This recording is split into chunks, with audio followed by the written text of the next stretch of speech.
Hello, everyone. This is another quick lecture on Martin Luther. The reason why I address this particular person is just because he's so important to the Reformation. So typically what I do is a discussion with you all, but I'm going to avoid that and just kind of give you the answers. Again, this stuff will show up on the final exam.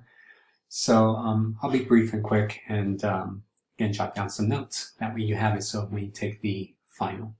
All right, so some things that I want you to know about Martin Luther. A lot of it just comes from the book, so you can use the book as a reference. And, look at his life and think about the things that he went through, much like what we're kind of experiencing right now. There's a few moments in our lives where certain events kind of change the trajectory of our life, basically. And as you read in Martin Luther, he had a bit of a religious awakening, right? When he was praying for his life to be saved after or during a thunderstorm. But before then, his father had expectations of him of going to law school. That wasn't something that he wanted to do. And it seemed like that one event really changed his life. And typically I would ask you here, are there any events that kind of change your life? Maybe not get you into the church, but definitely change the way you looked at certain things. So anyways, we'll continue.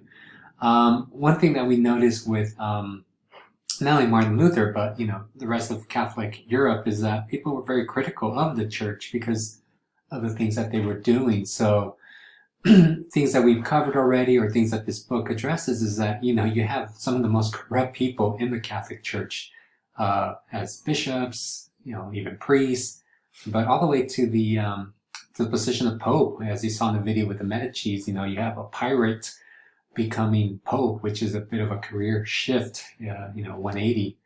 Also, you see people not adhering to the values of the church, such as people getting married within the church, which by this time had essentially been outlawed. So you have popes along with other people, archbishops and bishops and others getting married. One of the biggest complaints that Luther and other people had were the selling of indulgences. Basically, this was a get out of jail free card. If you had the means, you could supposedly pay into the church, and this was supposed to get you out of purgatory quicker, which again is very problematic and goes against many of the beliefs within the Christian church. Other problems that we see is that the church kind of benefited certain people in power, so that became very problematic. Nepotism, as the reading kind of highlights, right? People, even though popes might not have some kids, but some of their nephews got into the church. And there's just a list of problems that the church was going through during this period that people saw as problematic.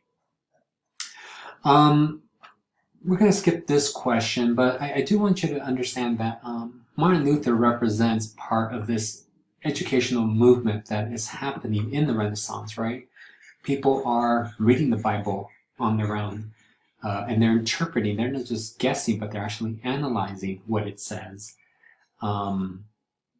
So this kind of opens their eyes to some of the problems within the church itself. So humanism played a very important role in shifting, at least critiquing the Catholic Church at this moment.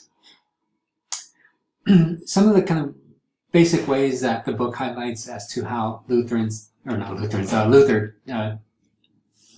differ from the Catholic Church is, some of these kind of key ideas that they believe that justification alone is what got you through the gates of, the pearly gates of St. Peter. However, they did know that good works were important, whereas before, the argument was that if you do good things, then you'll automatically get into heaven, and that begins to change.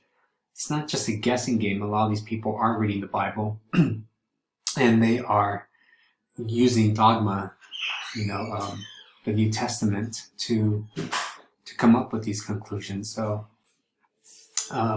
personal faith became important. Another key thing, as I just noted, right, people are reading the Bible. You don't, prior to this period in the Middle Ages, the Bible came from above, where, in other words, the priest will control what is said at the Mass. It's mostly done in Latin, so most people could not understand. But really, it was the church who told you what to believe in. By this period, particularly because of the printing press, people were able to afford a Bible, and they were able to read it on their own. So that became a major shift too, and that opens up many different interpretations as to how people saw this one text called the Bible, and you have the activity that addresses that, these different kind of branches of Protestantism. And that goes along with man's ability to reason, right? People are, analyzing the material. And one kind of major shift that we do see is that, unlike Catholics who are supposed to be abstinent, in the Protestant church, or at least what Martin Luther was preaching, is that people would be allowed to get married, and that was viewed as more positive than negative. And another major difference that we see is this concept that the book talks about, transubstantiation, where if you ever go to a Catholic Mass, you notice that the priest does all this, kind of stuff behind the scenes with the body of Christ, right? And that's really why the priest is so important to the Mass, is that he's able to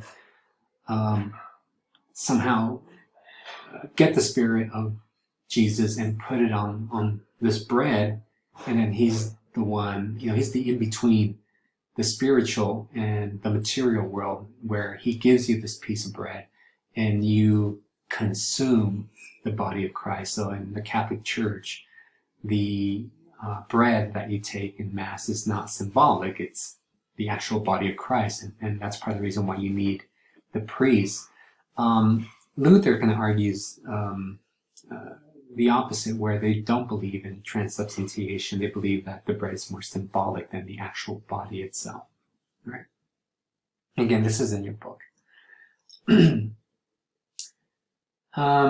We do see that this Reformation did become political, like any other movement in history, right? It's no different.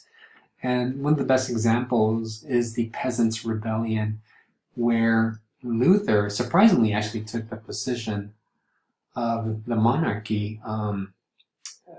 People like Thomas Müntzer were kind of rallying people to challenge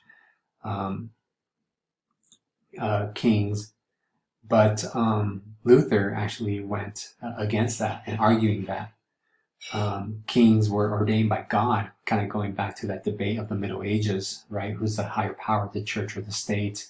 Well, Martin Luther kind of supports the nobles, partly because he needs their support too, so his movement can continue.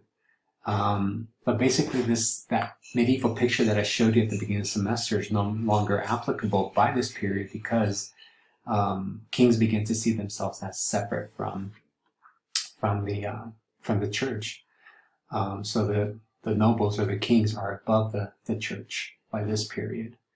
And the best example of that is with the video that you'll watch on Henry VIII, where he kind of maintains Catholicism within England. He just kind of separates the church, the Catholic Church, from English Christianity. So when you watch that video, you'll see those ideas. But beyond that, we do see the Reformation play a very important role in family, where, again, the nuclear family gets stronger, becomes a center, almost like a microcosm of this new system. The reading talks about the role of women, so you can, again, normally we just discuss this stuff. We begin to see education become very important during this period, because people are reading the Bible on their own, and that's one of the positive things, along with others, that come out of the Reformation, where people do want to read the Bible, and in order to be able to do that, you need to be educated. So they go to school, and some places like Germany begin to offer public education, or at least consider it. And then even the Catholic Church needs to recognize that they need to change, even though they don't. At the Council of Trent, it's quite the opposite. If you read, they actually just adhere to the values that they've always had. But definitely makes them kind of recognize that this new movement is taking shape and they need to address it. Whereas before, particularly when Luther first started, they just kind of ignored him. They didn't think he was that important. I think they just thought he was some drunk man.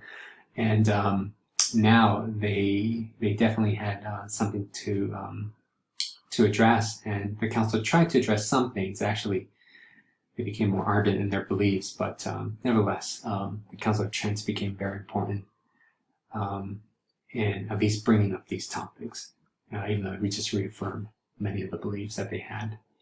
All right, so we'll stop it there.